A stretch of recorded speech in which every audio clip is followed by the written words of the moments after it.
मान्यवर प्रणाम। जय श्री राम, वंदे मातरम। आप सभी का असहिष्णु हिंदुत्व अर्थात इनटॉलरेंट हिंदुत्व चैनल पे स्वागत है, अभिनंदन है। मैं अधिवक्ता संतोष पांडे। आज भी विषय कहीं ना कहीं केंद्रित है नुपुर शर्मा के तथाकथित बेअदबी और अपमान जो बताया जा रहा है कि उन्होंने मोहम्मद साहब का किया है, और जिस प्रकार कट्टरपंथ की सुनामी बह रही है। जुम्मे की नमाज के बाद कल का नज़ारा सबने देखा है। कल मतलब 10 तारीख का, आज 11 तारीख को मैं ये वीडियो बना रहा हूँ। जो नज़ारा देखा है लोगों ने, मुझे सुनने में, जो मैं पहले भी कह चुका हूँ कि नोआखाली में कुछ ऐसा ही हुआ होगा, डायरेक्ट एक्शन डे। मौलाना बंदी ने भी एक तरीके से डायरेक्ट एक्शन डे का आह्वान कर दिया देवबंद से कि जिनको मजहब पसंद नहीं है वो मुल्क छोड़ दें, ये मुल्क हमारा है। गंगा जमुनी तहजीब वगैरह वगैरह वगैरह सब बकवास की बातें। आज विषय भले ही नुपुर शर्मा और भारत में जो एक गृह युद्ध की स्थिति बनाने का प्रयास किया जा रहा है विपक्षी दलों के द्वारा और तथाकथित छद्म बुद्धिजीवियों, हिंदू बुद्धिजीवियों के द्वारा, हिंदू सेकुलरिस्टों के द्वारा, क्योंकि मुसलमान तो सेकुलरिस्ट होता ही नहीं है, वो तो धर्मनिरपेक्ष होता ही नहीं है ना, क्योंकि धर्मनिरपेक्ष हो ही नहीं सकता। उसके लिए तो एक ही धर्म है, एक ही किताब है, एक ही अल्लाह है, उसके अलावा न कोई धर्म है, न कोई किताब है, न कोई दूसरा भगवान है। इसमें कहीं कोई अपमान की बात नहीं, कोई छुपन छुपाई की बात नहीं है। ला इलाहा इल्लल्लाह बिस्मिल्लाहिर रहमानिर रहीम, इसका अर्थ आप गूगल पे सर्च कर लीजिएगा। तो साहब, जड़हीनता बुद्धिहीनता की कोई कमी नहीं है। आज का वस्तुतः जो चर्चा का विषय है कि आपने उइगर मुसलमानों का नाम सुना होगा। चीन का एक बड़ा प्रांत है शिनजियांग, वहाँ इनकी घनी आबादी, सघन आबादी रहती है। इन्होंने आज से 20 साल पहले स्वतंत्र स्वायत्त क्षेत्र की मांग कर डाली। अब आप समझिए साहब, वहाँ तो कट्टर कम्युनिस्ट हैं। उसके बाद जो कम्युनिस्टों का दमन शुरू हुआ और आज तो प्रचंड रूप में है। आप यकीन नहीं मानेंगे कि इन्हें ट्रेनिंग कैंप्स के नाम पर जेलों में रखा जाता है। उइगर मुस्लिमों को हजारों की संख्या में इनको गोली मार दी गई, बिना कुछ किए, बिना कुछ बोले। ना वहाँ वो दाढ़ी रख सकते हैं, न रोज़ा रख सकते हैं, न सड़क पर नमाज पढ़ सकते हैं, न जुमे की नमाज सामूहिक पढ़ सकते हैं, ना मतलब कोई ऐसा काम ही नहीं कर सकते जो इस्लाम में जितनी भी चीज़ें आज के तारीख में बताई जाती हैं मौलानाओं के द्वारा कि दाढ़ी रख लीजिए, फलाना कर लीजिए, ड्रेस कोड ये होना चाहिए, बुर्का होना चाहिए, फलाना, कोई मजाल ही नहीं है कि कोई वो उइगर मुस्लिम रख सके। और प्रताड़ना की हद तो सिर्फ इतनी है जो छनछनाई रिपोर्ट मिलती है या देखने को मिलता है, चाहे सोशल मीडिया पे, यूट्यूब पे, जो सुना है हमने। हर उइगर मुस्लिम के घर में एक आर्मी का जवान रहता है, पति जेल में, और वो उस घर में रहता है, महिलाओं के साथ सोता है घर की। और उनके साथ क्या करते होंगे, नहीं करते होंगे, इसको मैं इस टीवी में, इस शो में क्या बताऊं, इस वीडियो में क्या बताऊं, आप सब समझदार हैं। मतलब प्रचंडता के स्तर पर, पराकाष्ठा को पार करते हुए स्तर पे उइगर मुसलमानों का, जो तुर्क ही हैं, उनका दोहन, शोषण, दैहिक, धार्मिक, नैतिक, सामाजिक, हर प्रकार का शोषण हो रहा है। क्योंकि चीन ने ये ठान लिया है कि हमें इनका डीएनए ही चेंज कर देना है, इस्लाम को समाप्त कर देना है चीन से।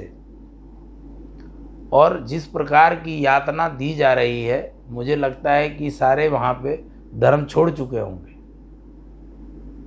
और आप देखिए, जो ये 56 तथाकथित इस्लामिक देश हैं, घोषित इस्लामी देश हैं, और जो विश्व का दादा बना हुआ है अमेरिका और यूरोप, जो उसके पिछलग्गू देश हैं, आज किसी की मजाल नहीं है कि उन उइगर मुसलमानों के मानवाधिकारों पे कोई एक वक्तव्य दे सकें। इनकी मजाल नहीं है कि इनका कोई प्रतिनिधिमंडल जा कर के यूएनओ का, जैसे कश्मीर में आकर के चेक कर लेते हैं, कहीं भी चेक कर लेते हैं। इनकी मजाल नहीं है कि ये सिनजियांग स्टेट में घुस सकें।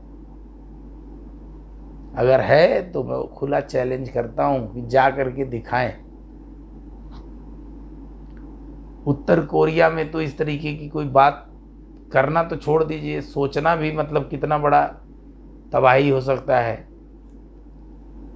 अमेरिका तक की हालत पंचर हो जाती है। तो चीन ने ये दुर्गति की है मुसलमानों की। और कमाल तुर्रा ये देखिए, वो तो पाकिस्तान का भी डीएनए बदल देंगे। मेरी बातों को आप अन्यथा मत लीजिएगा। जो ये बना रहे हैं, जो कॉरिडोर ग्वादर बंदरगाह तक, और पूरा बेल्ट बन रहा है चाइना से गिलगिट बाल्टिस्तान होते हुए वगैरह वगैरह, सारे इलाके को उन्होंने कैप्चर कर लिया है। और वन बेल्ट वन रोड की जो परिकल्पना है वो पाकिस्तान अफगानिस्तान होते हुए पूरी होनी है। चाइना की बड़ी महत्वाकांक्षी परियोजना है। और आज के तारीख में चीनियों द्वारा पाकिस्तानी महिलाओं को जबरन वेश्यावृत्ति में धकेला जा रहा है, क्योंकि सारे सैनिक हैं, घरों से अपने दूर हैं, और उनको रोकने की औकात पाकिस्तान की सरकार में नहीं है। पाकिस्तान पे इतना कर्जा लाद दिया है चीनियों ने कि वो आज के तारीख में कुछ भी कर सकते हैं। किसी जनरल कर्नल की हैसियत नहीं है जो चीनी सैन्य अधिकारियों, चीनी व्यवसायियों को कुछ कर सके। कोई आपने सुना? 1-2 अटैक हुए चीनियों पे, और उसके बाद क्या हश्र हुआ उन आतंकवादियों का, पता भी नहीं चला, कोई समाचार नहीं आया, सब लापता हो गए, रातों रात मार दिए गए। और इतने चीनी आज की तारीख में पाकिस्तान में हैं, और जिस प्रकार से वो शारीरिक शोषण वहाँ महिलाओं का हो रहा है, जिस प्रकार जबरन वेश्यावृत्ति में धकेला जा रहा है, आपकी कल्पना से परे होगा। और विश्व समुदाय का, और ये जो तथाकथित खलीफा बने हैं सऊदी अरब, कतर फतर, इनकी मजाल नहीं है कि चीन के खिलाफ एक शब्द बोल के दिखा दें। जो भारत को जिन्होंने आंखें दिखाने की कोशिश की, हालांकि उनको उसका जवाब भरपूर तरीके से मिल चुका है नुपुर शर्मा के ही मुद्दे पे। इसी प्रकार चेचेन एक प्रदेश है रूस में, वहाँ भी चेचेन मुसलमान, आपने सुना होगा कि उन्होंने बड़ी जो है आतंकवादी हरकतें की। तब उस समय रूस में जो मिखाइल गोर्बाचोव का पेरेस्ट्रोइका और ग्लासनोस्त अपने परिकल्पना में उभर के धरती पे आ चुका था, बोरिस येल्सिन की सरकार बन गई और उन्होंने बड़ी वाही तबाही मचाई, लेकिन अंततोगत्वा रूस ने कोई समझौता नहीं किया। और पुतिन के आने के बाद से इनको घर में घुस घुस के मारा, इनके धार्मिक प्रतीकों को, इनके धर्म को हर प्रकार से रौंद डाला, लेकिन किसी की मजाल नहीं हुई कि कोई भर्त्सना कर सके। गृह युद्ध की सूचना, कहीं कोई जुम्मे की नमाज सामूहिक नहीं होती है चेचेन में, ना सिनजियांग में। सिनजियांग की तो बुरी हालत है, ये तो आप सबको पता ही चलता है, पढ़ते भी हैं। कई बारी कुछ महासभा में, यूएनओ में उठती भी है बात उइगर मुसलमानों के शोषण को लेकर के, उनके प्रताड़ना को लेकर के, लेकिन अंततोगत्वा कोई सिविल वार आपने सुना है? चाइना में थेननमेन चौक पे छात्रों ने प्रदर्शन किया, हजारों छात्रों को तोप चलवा के मार दिया मशीन गन से। तो चेचेन ये उइगर मुसलमानों की क्या बिसात है।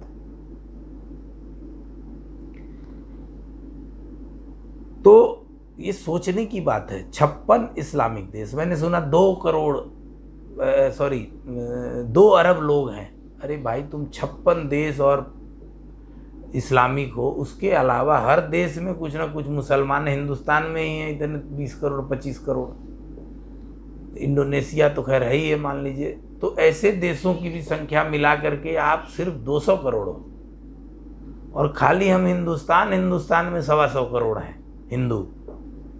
तो आप ये क्यों सोचते हो भाई कि आप 200 करोड़ हो तो आप चले जाओगे क्या इंडिया में घुस करके यहाँ गोली चलाने के लिए? वो अलकायदा फलकायदा जो भी है, जहाँ भी है, ये तो यहाँ के पॉलिटिशियन जो राजनेता है ना, इसलिए इन आतंकवादियों की दाल यहाँ गलती है। इनके निजी स्वार्थ हैं, इसलिए यहाँ दाल गलती है।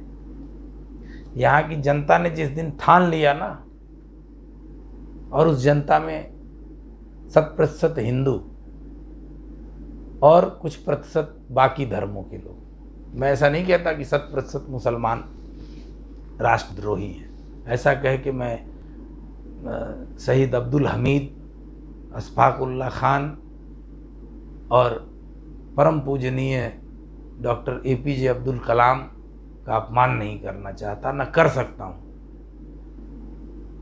और भी तमाम नाम जो मुझे याद नहीं आ रहे हैं, ये केवल 3 नाम ही नहीं हैं।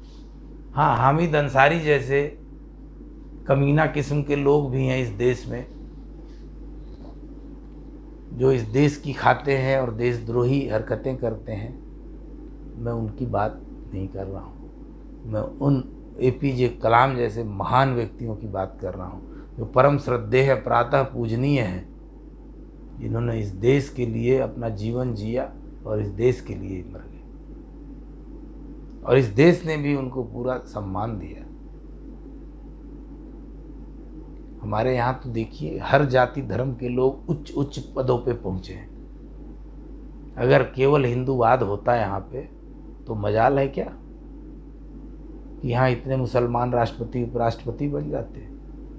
क्रिश्चियंस भी अपना जो उनकी जिस हिसाब से है, कमांडर हैं, जजेज हैं, सुप्रीम कोर्ट के जजेज हैं, किस विभाग में नहीं है, पुलिस है, हर जाति के लोग, पारसी हैं, जो भी मतलब हैं। तो देखिए उच्च पदस्थ लोग। कहीं क्या आपको लगता है कि देश में हिंदुइज़्म है? मतलब हिंदुइज़्म मतलब वो कट्टरता वाली है का हिंदुइज़्म? हम सिर्फ बात कर दें, अगर जय श्री राम मैंने बोल दिया तो कट्टरता है? आप वालेकुम सलाम छोड़ के किसी मुसलमान को मैंने नहीं सुना प्रणाम करे। अगर मैंने प्रणाम किया तो प्रणाम का जवाब प्रणाम से दे, वो आदाब करेगा, वालेकुम सलाम करेगा। तो भैया तुम नहीं छोड़ सकते तो मैं कैसे राम राम छोड़ दूं? आपको हेठी लगती है, आपको बेइज्जती लगती है राम राम बोलने में, तो जय श्री राम बोलिए, राम राम बोलिए, राधे राधे बोलिए। हमारे यहाँ तो असंख्य देवी देवता हैं, हमें क्या दिक्कत है? जिसको आराध्य मान लीजिए, भगवान तो हमारे यहाँ कड़कड़ में है। तो मैं जो बातें आपको कट्टरपंथ पे ही मैं बोल रहा हूँ कि इन जो तथाकथित कट्टरपंथी हैं, 56 इस्लामिक देश, ये 200 करोड़ लोग जिन्होंने अभी नुपुर शर्मा के मामले पे इतना हंगामा मचाने की कोशिश की, इनके मुंह में, इनके जुबान में फोले पड़ गए हैं, छाले फूट गए हैं। ये मुनव्वर राणा, ये राहत इंदौरी जैसे शायर जो बड़ी बड़ी बातें अपनी शायरी में करते हैं, इनकी शायरी में तो कभी हमने उइगर मुसलमानों के दुख दर्द को बयां करते हुए नहीं देखा। भारत के किसी विपक्षी दल को नहीं देखा, भारत के किसी मुस्लिम उलमा को नहीं देखा मैंने उइगर मुसलमानों के ऊपर चिंता व्यक्त करते हुए। हाँ, अगर वो भाग के यहाँ आ जाते, चूँकि ऐसी दूरी, ऐसी बाधा है, चीन से निकल ही नहीं पाएंगे, गोली मार दी जाएगी। इनकी मजाल हुई पूरे विश्व समुदाय की। अमेरिका दादा बना फिरता है। बर्मा से असिन बिराथू ने जिस प्रकार कत्लो गारत किया रोहिंग्या मुसलमानों का, और आज वो हमारे देश में लाखों के रूप में शरणार्थी बने बैठे हैं। अरे भैया जाओ बर्मा, डिपोर्ट करिए, सरकार का ये काम है ना, खोजो जहाँ जहाँ छुपे हुए हैं, आपके पास तो सारा रिकॉर्ड है, उनको भेजो वापस। तो भैया मैं तो सिर्फ ये निवेदन कर सकता हूँ सरकार से, मोदी जी से, अमित शाह जी से, और जो भी नीति नियंता हैं, विपक्षी दल हैं, ये आप जागिए और इस विश्व समुदाय को ठोकर मारिए, जूते की नोक पे रखिए और देखिए कैसे बर्मा में कोई गृह युद्ध नहीं हुआ, कैसे श्रीलंका में इन्होंने गोलीबारी की और मारा चर्च में, और कैसे इनको रातों रात वहाँ सरकार ने इनका क्या हाल और हश्र किया। बर्मा का तो आपको पता ही है कि किसी की मजाल क्या बिगाड़ लिया, उसने फिर से आंग सूंग सूची जो भी है सबको जेल में बंद कर दिया जुंटा सरकार ने। उइगर मुसलमानों का, चेचेन का, ये जो 56 इस्लामिक देश हैं, इनके एक आदमी भी है, एक भी देश है जो उइगर मुस्लिमों को बुला ले, चेचेन मुसलमानों को बुला ले। इतना बिरादर हैं सब, इस्लाम की बात करते हैं। अपमान तो ये है, रोहिंग्या मुसलमान कीड़े मकोड़ों की तरह नाले के पास यहाँ वहाँ झुग्गी डाल के रह रहे हैं। ये तो हमारी सरकार की मतलब क्या कहें, निष्क्रियता है, अकर्मण्यता है कि आज तक इनको लात मार के भगाया नहीं। बांग्लादेशी इतने आते हैं, इनको लात मार के भगाया नहीं, और नहीं हटे तो इनको सज़ा दें, फांसी दें, जो भी देना है। ये सबसे ज़्यादा हत्या, दुष्कर्म, जितने भी अपराध हैं, सबसे ज़्यादा इस देश में बांग्लादेशी घुसपैठियों के द्वारा किए जा रहे हैं। आप लोगों को शायद याद नहीं होगा, एक महागुण सोसाइटी है नोएडा में, आज से 4-5 साल पहले ये जो घरों में काम करते हैं रोहिंग्या बांग्लादेशी घुसपैठिए, इन्होंने उस पूरे अपार्टमेंट को, बहुत बड़ा अपार्टमेंट है नोएडा में, उसको एकदम रैंसेक कर दिया पत्थरबाजी करके। और उसके बाद पब्लिक ने जब पीटना शुरू किया और पुलिस ने, तब उस समय अखिलेश यादव की सरकार थी, और उस पे कोई एक आदमी बोलने वाला नहीं मिला उनके खिलाफ। हिंदुस्तान है भैया, यहाँ नहीं मिलेगा आपको। यहाँ जिसकी पूंछ उठाओगे ना, वही निकलेगा ट्रांसजेंडर। मैं मादा नहीं कहूँगा, हमारी स्त्रियाँ जो स्त्री शक्ति है ना, नुपुर शर्मा, एक नुपुर शर्मा ने 57 देशों को हिला के रख दिया। लेकिन हमारे जो नेता हैं, जिनकी पूंछ उठाने पे वो ट्रांसजेंडर निकलते हैं, मतलब हिजड़ा निकलते हैं, उन लोगों की वजह से हमारी बेइज्जती, बदनामी पूरे विश्व में हो रही है। और मैं भूरी भूरी कोटिशः निंदा वर्तना करता हूँ माननीय मोदी जी का और माननीय अमित शाह जी का,